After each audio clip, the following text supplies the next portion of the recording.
Welcome to the TOEFL Listening section. In this part, you will hear one or more conversations in an academic or campus context, such as a discussion between a student and a professor or between two students. You may take notes while listening. Listen to part of a conversation. You will hear it only once, so listen carefully.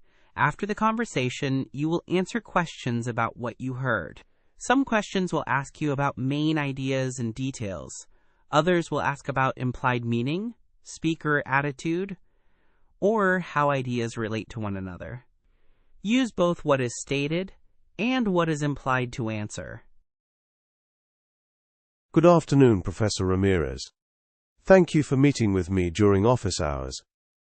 I wanted to ask about how to decide between method acting and classical training for my major in theater studies. Good afternoon, Alex. That is a common question. Why are you choosing between them now, rather than sampling both in class? I have to plan my next 2 semesters. Some conservatory auditions and a summer intensive require a statement about training focus. I am torn because I admire the emotional truth of method acting, but I also worry about live theater demands that classical training seems to address. That is an excellent way to frame it. Let us start by defining each approach. The method traces back to Stanislavski, but in the United States it developed through practitioners like Lee Strasberg and Stella Adler. It emphasizes internal processes, emotional recall, sense memory, and deep subjective immersion into a role. When you say sense memory and emotional recall, do you mean actors use personal experiences to create the emotion on stage? Yes. Actors draw on their own feelings or closely imagined circumstances to generate authentic responses. This can produce powerful realism in a performance. Famous examples are Marlon Brando and Daniel Day-Lewis, whose work often involved deep immersion into character. And classical training is more about external techniques. Correct. Classical training focuses on physical technique, vocal production, diction, text analysis, and disciplined rehearsal. It is rooted in traditions of stagecraft and often taught in conservatories using exercises for projection, verse speaking for Shakespeare, and precise blocking. So classical actors might prioritize consistent vocal projection and clear articulation to reach the back of a theater. Exactly. The classical approach trains actors to be reliable night after night, to control gesture and posture, and to render poetic text clearly. Think of actors like Laurence Olivier or Judi Dench, who exemplify technical mastery and textual clarity. How do rehearsals differ when a director prefers method actors versus classically trained actors? With method actors, directors may allow longer exploratory rehearsals, improvisational work, and time for actors to build psychological continuity. With classical actors, rehearsals may emphasize blocking, pacing, and formal ensemble exercises early on to shape the production. I worry that method training might make performances less repeatable. If an actor mines a new personal memory each night, could that make consistency an issue for live theater? That is a reasonable concern. Method acting can be made repeatable through disciplined technique. Actors learn to anchor emotions with physical triggers or consistent substitutions. However, the training does demand careful boundary work, so an actor does not rely solely on volatile emotional states. What do you mean by boundary work? I mean establishing safeguards between the actor and the character. Method training requires rigorous emotional boundaries to prevent burnout. Actors must develop practices for leaving a role at the end of the day and for psychological self-care. That makes sense. Are there concrete exercises in each tradition that I could try to see which suits me better? Yes. For method work, try sense memory exercises, where you evoke a smell or texture and note the emotional response. Practice substitution, where you replace a fictional relationship with a real feeling you can recall. For classical training, try vocal projection drills, verse scansion for Shakespeare, and mask or movement work to refine physical choices. Could you give an example of how an actor might apply substitution in a scene? An actor playing a bereaved parent might substitute their own memory of loss or a strongly imagined loss so that the grief is immediate and specific. The key is to make the stimulus repeatable so the actor can access the same feeling reliably. And for classical technique, what would a typical exercise look like for verse scenes?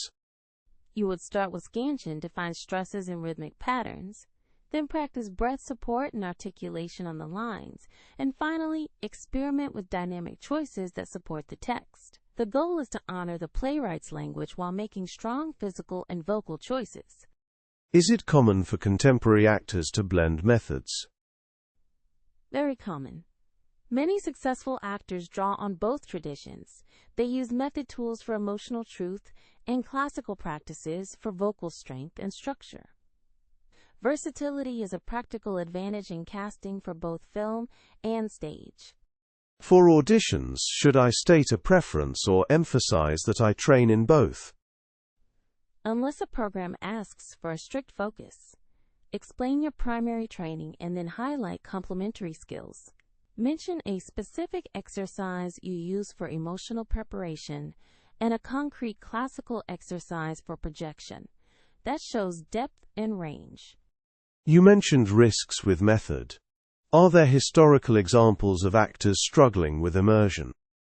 Yes, there are documented cases of actors finding the work emotionally taxing. Training programs now include protocols for psychological safety, supervision by an instructor, and strategies for debriefing after intense scenes. What would you recommend for my course plan then? I recommend a balanced approach. Take an introductory method class to learn sense memory and emotional technique, and also enroll in a scene study class that emphasizes classical vocal work. Combining them will build both authenticity and technical control. Thank you. That helps. I will sign up for both and include practical examples of exercises in my audition packet. Good. Keep a training journal where you record which exercises produce reliable results and note any emotional effects. That documentation will help you present a thoughtful statement about your training in auditions. I will do that.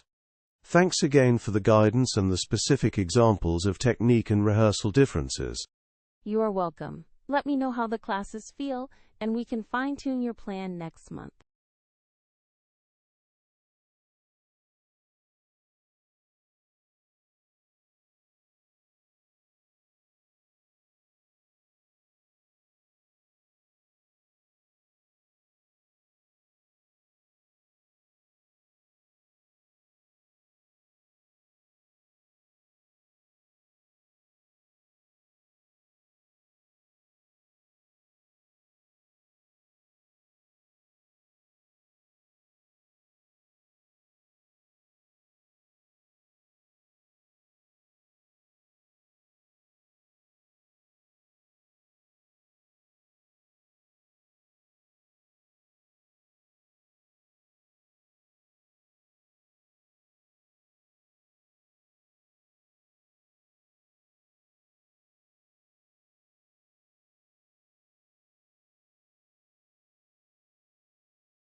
Listen again to part of the conversation, then answer the question. Method training requires rigorous emotional boundaries to prevent burnout.